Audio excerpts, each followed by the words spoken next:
My advice: don't need to wait when Russia will start something like that you mentioned.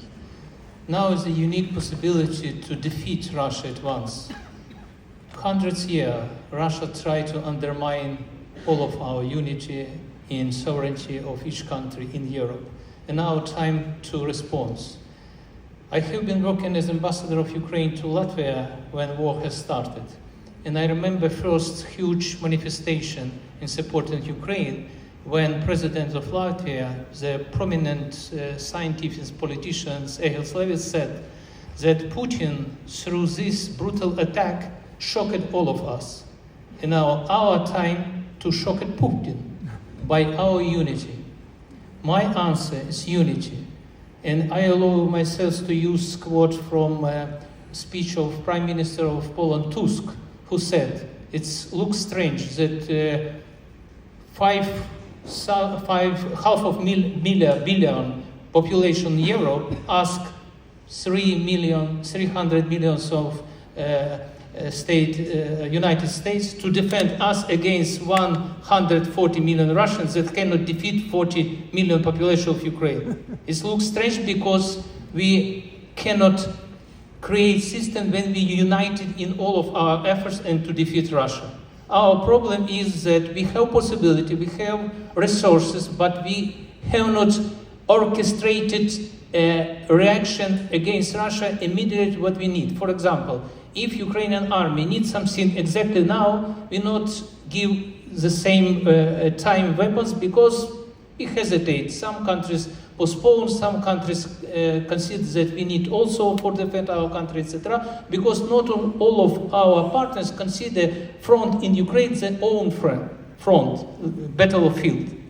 When we will consider that now Ukraine defend all of European, we will spend all of our resources exactly in what we need in field of battle of Russia. And we will protect all of us, even we will not discuss it. If Russia will something create in Transnistria, or if Russia creates something in Brussels, or etc., etc., etc.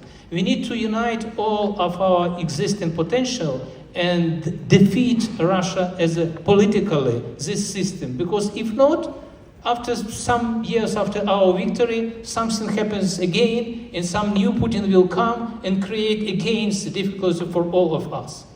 You know, we have started our discussion today with moderator used two anecdotes in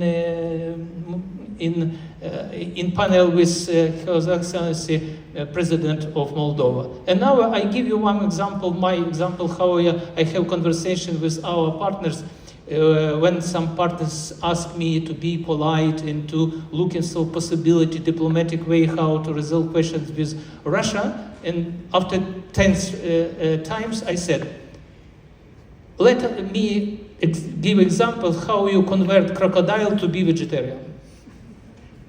Please explain him. This is good for stomach, for skin, etc. Is it real? Really? That crocodile will follow your advice? Is the same for crocodile of Putin? Is it normal for him?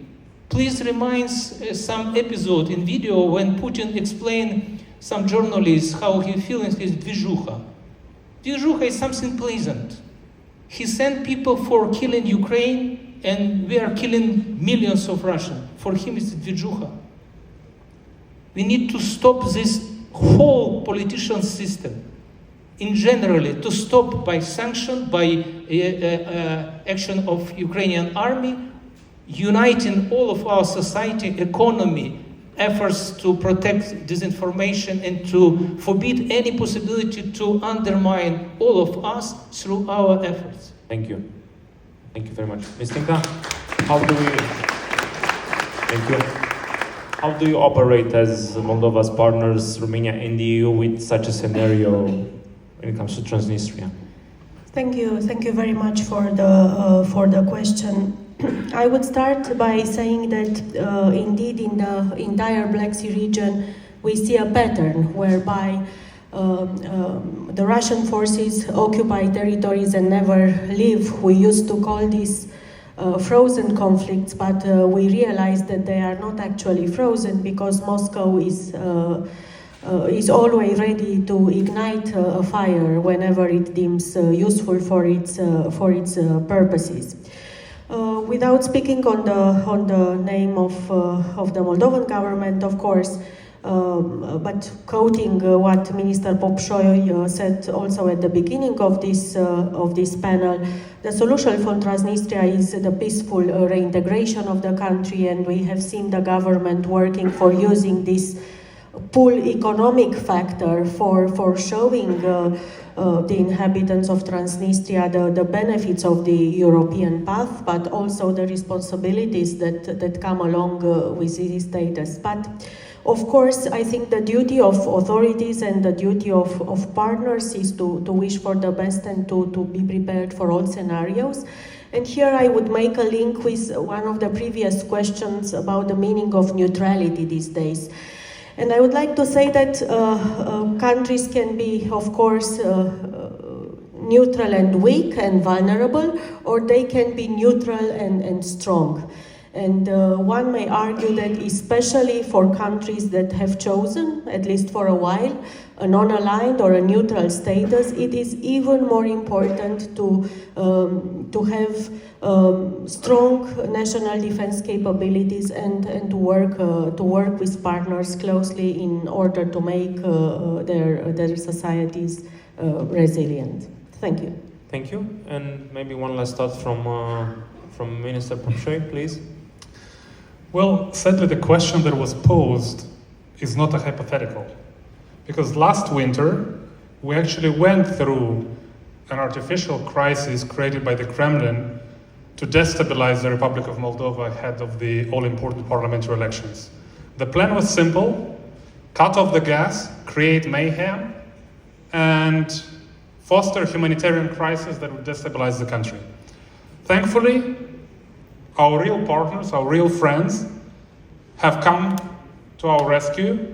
Of course, after we pleaded with our friends in Brussels and in member states to provide relief to our citizens in the Transnistrian region, because unlike the Kremlin, we care for our citizens no matter where they live, no matter the language they speak, and no matter the political preference they have. And this crisis that was artificially created last year showed that the European Union is there by Moldova's side, and that Moldova is not alone, and that Moldova's citizens from the Transnistrian region are not alone. But it also had an important positive side effect, if you will. Even some of the more hardline pro-Russian folks on the left bank of the river, when your kids are freezing in the middle of winter, you start questioning yourself, is that virtuous East that virtuous, given that they are putting you in a position to freeze in the middle of winter? And on the flip side, is that quote-unquote decadent West so decadent that they are sharing their hard-earned money to support you in a time of need?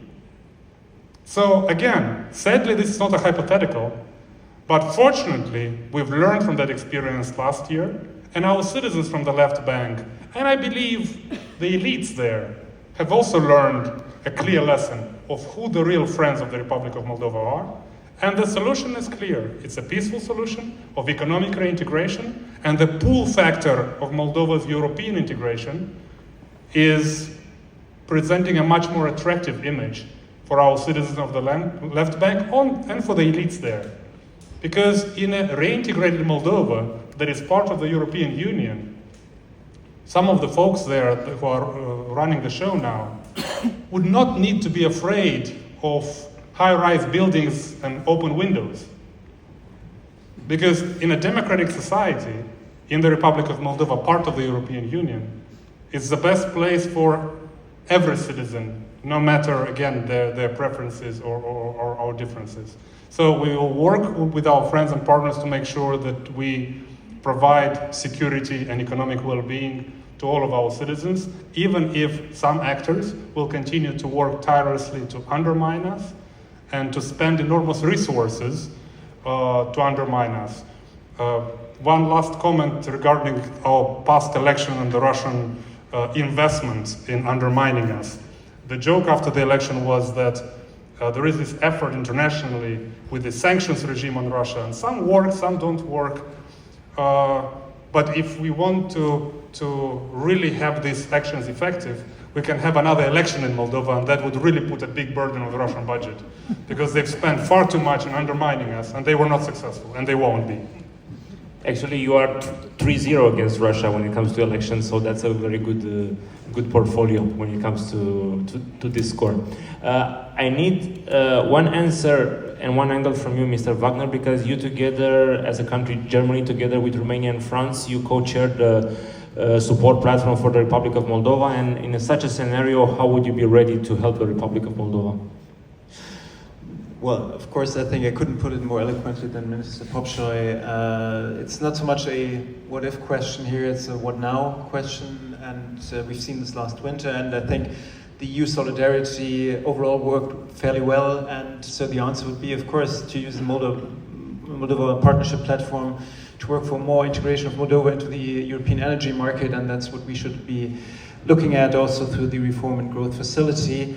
And another element of our work strand is to put maximum pressure on Russia, so that every effort Russia undertakes has its cost, and we're all eagerly looking at the European Council in December, where we'll also be discussing how to use the immobilized Russian assets. As you know, German Chancellor Friedrich Merz came forward with a proposal on Financial Times saying we should use the activa of those assets and to make them relevant for Ukraine and military support for Ukraine, and that's what we should be all looking at. And maybe one last word on Transnistria. I think you put it out very well, Minister Popshoy. It's good that the question of Transnistria is high on the agenda of the new government, as it's also related to the EU accession process. Thank you very much. We have some hands raised over there. We had previously one on the back, if it's still available. If not,